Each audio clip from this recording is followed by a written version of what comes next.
নমস্কার। আবার এসছি। কালকে আসার কথা ছিল, সেই কথা রাখতে পারলাম না। গ্রুপ মিটিং চলছে, ম্যারাথন, তারপরে গাঁ হাঁটছে শহরে, নাটকের রিহার্সাল চলছে। কালকে দিল্লিতে রওনা দেবো আমরা। গান্ধী পিস ফাউন্ডেশনে 6 তারিখে আমাদের শো আছে। সেখানে দেশের বিভিন্ন অ্যাক্টিভিস্ট তারা আসবেন।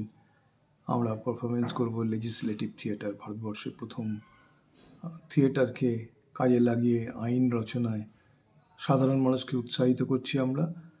সাধারণ মানুষ, মাইগ্রেন্ট ওয়ার্কার, যারা পরিযায়ী শ্রমিক হয়ে ইন্টারস্টেট মাইগ্রেশন হয়, যাদের মাধ্যমে আমাদের বাংলা একটা সোর্স, উড়িষ্যা, ছত্তিশগড়, বিহার এগুলো একটা সোর্স। ডেস্টিনেশনগুলো এখন কেরালা, চেন্নাই, মহারাষ্ট্রে, দিল্লি, বিভিন্ন জায়গায় এই সমস্ত পরিযায়ী শ্রমিকরা কাজ করতে যায়। এবং তাদের জন্য যে ইন্টারস্টেট মাইগ্রেশন অ্যাক্ট বলে একটা আইন রয়েছে, সেই আইনটা কোনো প্রয়োগ হয় না, কোনো প্রয়োগ হয় না। তার ফলে ওই আইনটা থাকা বা না থাকা সমান। তো আমরা কোভিড রিলিফ করার সময় যখন মাইগ্রেন্ট ওয়ার্কাররা যারা কোয়ারেন্টাইন সেন্টারে ছিল তাদের সঙ্গে কথা বলতে বলতে আমরা বুঝতে পারলাম যে কেরালা বা দিল্লি যাচ্ছে এরা অনেক বেশি মজুরি পায়। এখানে তো এনআরইজিতে 200 কত টাকা, 234-35 বোধ হয় এখন মজুরি। পশ্চিমবঙ্গে ন্যূনতম মজুরি 300-র একটু বেশি। তো কেরালাতে 500 পায়, মহারাষ্ট্রে 500 পায়, সেই জন্য লোকেরা যাচ্ছে, ফাইন্যান্সিয়ালি বেনিফিটিং। এরকমই আমাদের ধারণাটা ছিল, কারণ গ্রাম থেকে প্রচুর মানুষ যাচ্ছে। আগে শহরে কলকাতায় যেত, চন্দননগরে যেত, বর্ধমানে আলুর, হুগলিতে আলুর স্টোরে যেত, কিন্তু এখন চেন্নাই, কেরালা এসব জায়গায় যায়। যাই হোক, আমরা কোভিডের সময় বুঝতে পারলাম যে এদের কোনো প্রোটেকশন নেই, যা খুশি এদেরকে নিয়ে করা যায়। কারণ যে আইনটা আছে, সে আইনটা যত না প্রোটেকশন দেয়, তার থেকে বেশি ফাঁক মালিকরা যাতে বেরিয়ে যেতে পারে।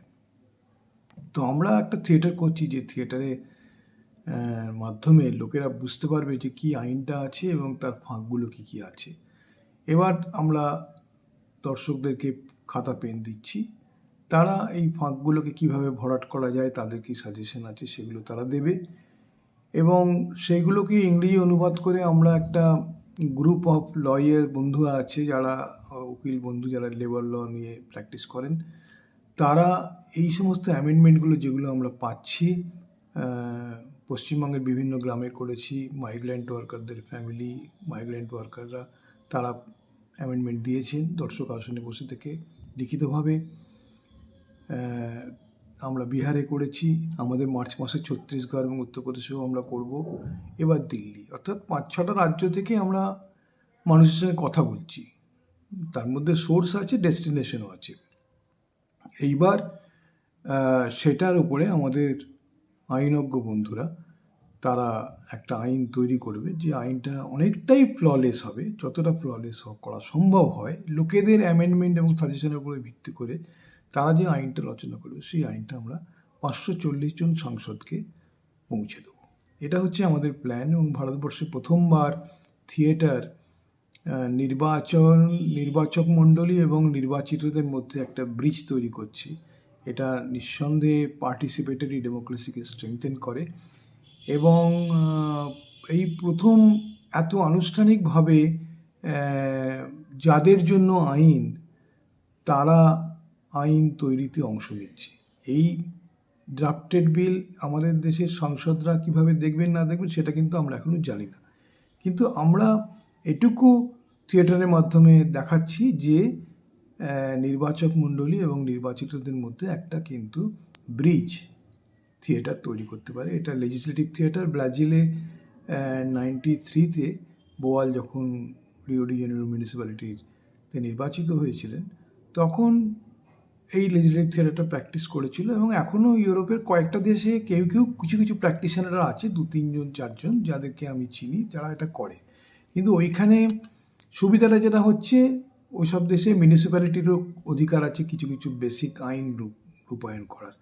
লোকাল গভর্নমেন্ট পারে ওখানে। আমাদের এখানকার লোকাল গভর্নমেন্টটা সেই অর্থে কোনো আইন রূপায়ণ করতে পারে না। আইনটা খুব সেন্ট্রালাইজড হয়, স্টেট অ্যাসেম্বলিতে হয়, নাহলে কেন্দ্রীয় সরকারের ওখান থেকে মেনলি পার্লামেন্ট করে। সেই জন্য কোনোদিন লেজিসলেটিভ থিয়েটারটা করার আইডিয়াটা মাথায় আসেনি, কিন্তু কোভিড পরবর্তী সিচুয়েশনটাকে মাথায় রেখে আমরা এই থিয়েটারটা করার উদ্যোগ নিয়েছি। 6 তারিখে গান্ধী পিস ফাউন্ডেশনে আমাদের শো আছে। আমরা গান্ধী পিস ফাউন্ডেশন করেছি কারণ ওটা সস্তা তুলনায়, কোনো হল টল নিয়ে করা তো খুব মুশকিল দিল্লিতে। আর সেখানে আমাদের হবে। আপনাদের এই খবরটা জানিয়ে রাখলাম, ডিটেলটা এরপরে ফিরে এসে জানাবো। নমস্কার, ধন্যবাদ। আবার আসবো সামনের সপ্তাহে।